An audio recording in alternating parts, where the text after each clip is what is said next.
अस्सलामुअलैकुम, मैं हूं मोहम्मद नईमुद्दीन और आप देख रहे हैं नईमहान टीवी चैनल। उम्मीद करता हूं आप सब लोग ठीक होंगे। आज आपको दिखाएंगे कि एक ऐसी मशीन जो प्लास्टिक की हर किस्म की चीज़ बना सकती है।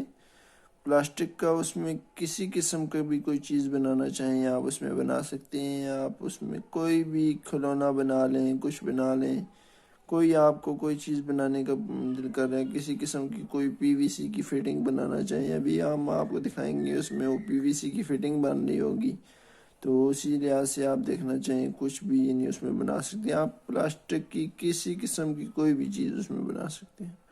आप जो सा आपका दिल करे, जो उन सी चीज़ आपको बनाने, खिलौना बनाना चाहिए आप बना सकते हैं। बर्तन, प्लेटें, कुछ भी, कोई ऐसी किसी किस्म की कोई चीज़ बनाना चाहिए तो आप बना सकते हैं। अभी हम आपको लेके जाते हैं वहाँ पे जहाँ पे मशीन पे वो बन रही है, पीवीसी फिटिंग बन रही है, आपको वो दिखाएंगे, मशीन भी दिखाएंगे, साथ में फिटिंग बनती हुई भी दिखाएंगे। तो आइए चलते हैं आप मशीन की तरफ।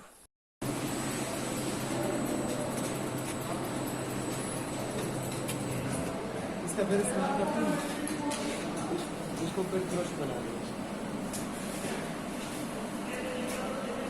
ये 1 मिनट में कितने पीस निकालते हैं जी, 1 मिनट में कितने पीस निकलते हैं? ये 1.5 मिनट में एक पीस निकल। 1.5 मिनट